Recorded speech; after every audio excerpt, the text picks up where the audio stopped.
అండి, నమస్తే. నేను మీ Nikhita. Welcome to it's my special. ముందుగా అందరికీ తొలి ఏకాదశి శుభాకాంక్షలు.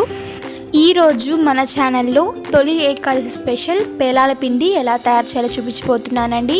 చాలా సింపుల్గా 2 మినిట్స్లో రెడీ చేసుకోవచ్చు. జొన్నలతో కాకుండా ఇంకొక సింపుల్ మెథడ్లో చూపిస్తాను. ఈ పేలాల పిండికి కావాల్సిన పదార్థాలు: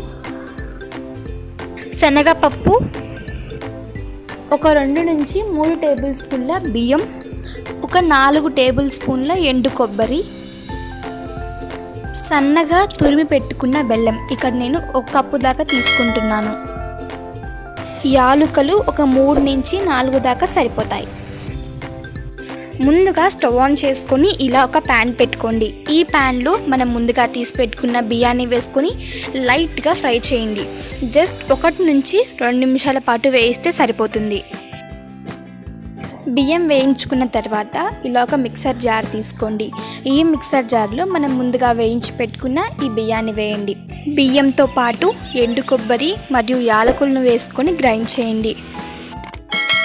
చూడండి, ఈ విధంగా మెత్తని పౌడర్ లాగా గ్రైండ్ చేసుకున్న తర్వాత బెల్లంని యాడ్ చేసుకొని ఒకసారి గ్రైండ్ చేయండి. ఇప్పుడు ఇందులో మనం ముందుగా తీసి పెట్టుకున్న శనగపప్పుని కూడా వేసుకోవాలి. ఇక్కడ నేను 1.5 కప్ దాకా యాడ్ చేస్తున్నాను. ఇప్పుడు వీటిని ఫైన్ పౌడర్ లాగా గ్రైండ్ చేసుకోవాలి. చూసారు కదండి, పేలాల పిండి తయారైపోయింది.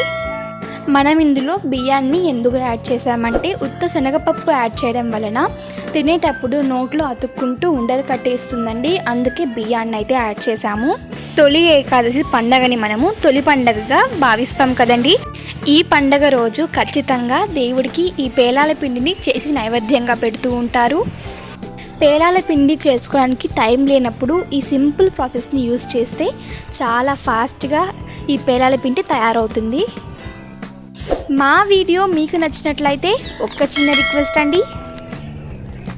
ఇట్స్ మై స్పెషల్ ఛానల్ పేరు కిందున్న సబ్స్క్రైబ్ బటన్ క్లిక్ చేసి బెల్ ఐకాన్ క్లిక్ చేసి ఆల్ అనే ఆప్షన్ ట్యాప్ చేసినట్లయితే ముందుగా నోటిఫికేషన్స్ అన్నీ మీకే వస్తాయి. మీరే ముందుగా చూడొచ్చు.